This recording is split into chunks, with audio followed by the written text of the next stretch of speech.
Now, Syria has become a new focus in the Middle East, and the US is monitoring the situation very closely. Do you think, though, that Washington's calls for sanctions could lead to another no-fly zone resolution, as we've seen there in Libya?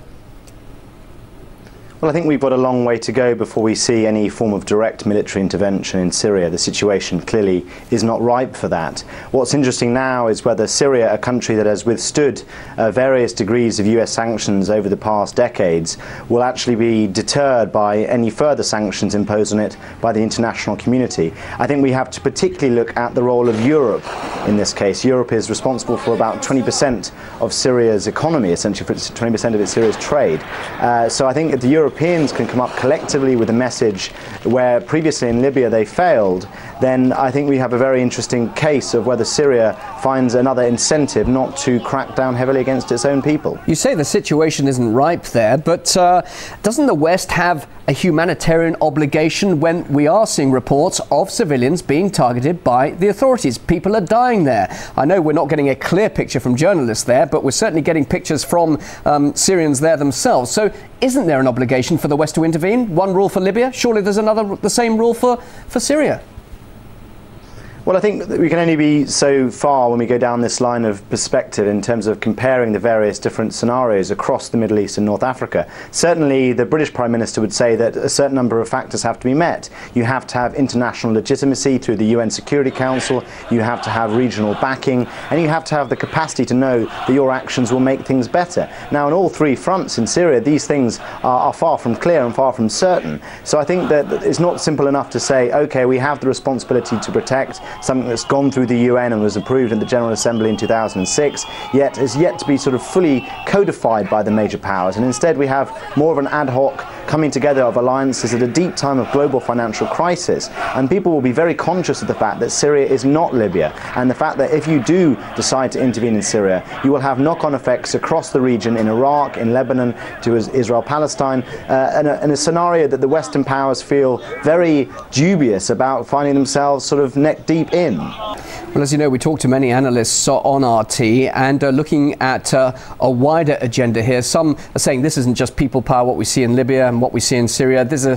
hidden agenda from Western influence. And indeed, I was talking to a former Reagan administration official. He told me a little earlier that the US has got its eyes on Syria because it would actually like to undermine Russia's influence in the region. As we know, Moscow and Damascus have been very close allies for decades, and Russia has a large naval base in Syria. Do you see any element of truth in that theory?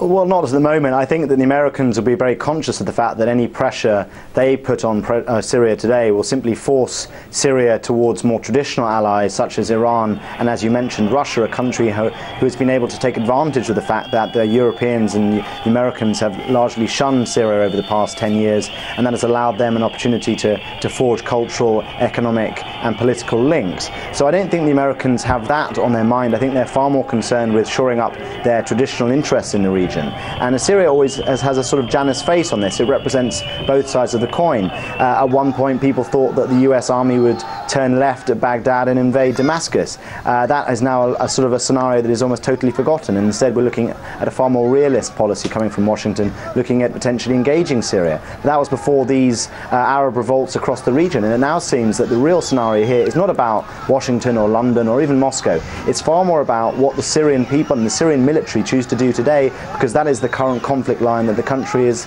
characterized by. Could you talk more about this alliance that Syria has with the likes of Iran, Hezbollah and also Hamas? Many people saying that that alliance could be weakened if the regime is toppled, but at the same time, what sort of threat does that pose to Israel? How does Israel come out in all of this?